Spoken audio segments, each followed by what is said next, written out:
Bonjour à tous et à toutes, je suis Nicolas, passionné d'immobilier et adepte de la location meublée saisonnière depuis de nombreuses années sur la ville de Limoges. Vous retrouverez sur mon blog conseils et astuces concrets pour développer votre activité de loueur en toute simplicité. Ce podcast aujourd'hui va s'intéresser au bail mobilité. Quel est l'intérêt pour vous dans votre business d'adhérer à ce type de bail?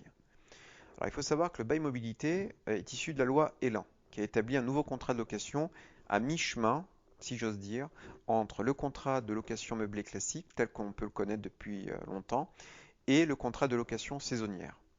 Il s'agira donc de l'intituler le bail mobilité. Il représente une réelle opportunité locative de mon point de vue pour les propriétaires en mode de location traditionnel, les conduisant de temps en temps ou fréquemment à des contentieux ou à laisser leur logement vacant.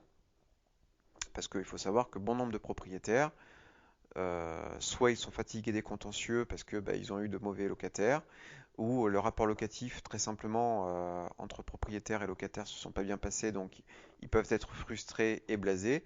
Sinon, être amenés à laisser leur logement vacant une fois que les crédits sont payés pour tout simplement être tranquille. Il m'est arrivé d'en rencontrer certains. Donc, il faut savoir que la population de locataires visée par le bail mobilité, pour revenir à mon propos, donc sont des locataires qui concernent plus spécifiquement donc soit une catégorie de locataires dédiés aux étudiants, donc profil étudiant, ou profil de locataires qui sont plus en mobilité professionnelle. Donc le bail mobilité s'adressera plus à ces deux typologies de locataires.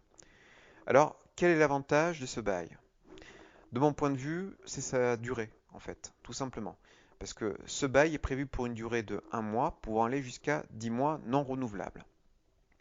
Donc en d'autres termes, vous pouvez très bien démarrer le rapport locatif via le bail mobilité, par exemple sur une durée d'1 mois, puis ou de 2 mois, puis décider d'un commun accord avec le locataire, si votre rapport locatif de part et d'autre se passe bien, et bien de le proroger pour une durée qui ne peut pas excéder en tout 10 mois.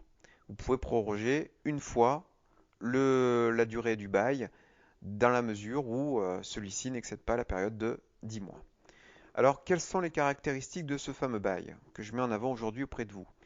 Alors, il y a des avantages, je dirais, mixtes, aussi bien du côté locataire que du côté propriétaire. Tout d'abord, il faut savoir qu'il n'y a pas de dépôt de garantie à verser par le locataire. Donc ça, c'est une chose importante à savoir. Contrairement au contrat de location classique de type meublé classique, location meublée classique, donc location nue ou location saisonnière, donc, où là vous pouvez requérir du locataire un dépôt de garantie. Pour le bail mobilité, il n'y en a pas. Ensuite, application de l'encadrement des loyers dans les zones dites tendues. Donc ça veut dire que si votre location meublée, et donc si vous avez recours pour cette location meublée au sein d'une zone tendue, même avec le bail mobilité, eh bien, il y aura l'application de l'encadrement des loyers si vous êtes déjà concerné pour les autres types de location. Troisième caractéristique, c'est la possibilité d'opter pour la garantie Visale, qui garantit le propriétaire contre les loyers impayés. Donc ça, c'est pas mal pour protéger le propriétaire. Et également le locataire qui serait dépourvu pour le coup eh bien de garant. La quatrième caractéristique, c'est si le bail est utilisé pour une colocation, il n'est pas possible pour le propriétaire de faire appliquer une clause de solidarité entre colocataires. Cinquième caractéristique, donc comme je l'ai évoqué juste tout à l'heure, à l'instant, la durée donc du bail mobilité est prévue à l'avance pour une durée comprise entre 1 à 10 mois, sans reconduction au terme du bail.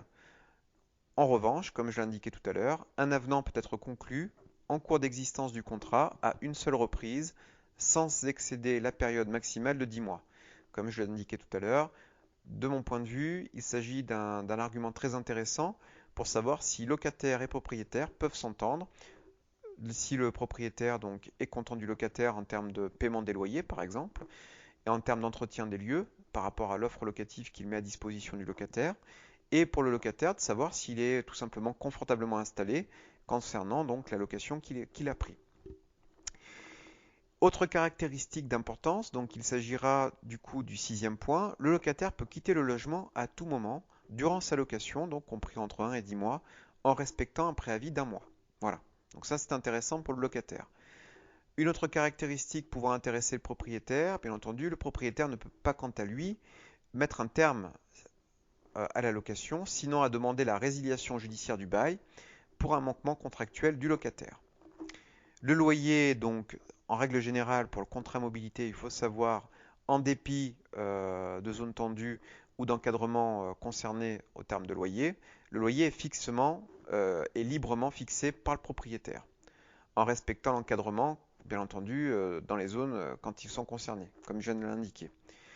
L'application des charges locatives est également fixée de façon forfaitaire en s'ajoutant au loyer. Bien entendu, là, le propriétaire a tout intérêt de faire ses calculs comme il se doit en amont, en faisant bien la part des choses entre le loyer perçu et les charges à répercuter sur le locataire. L'application des charges locatives est également fixée de façon forfaitaire, donc comme je l'indiquais en s'ajoutant au loyer.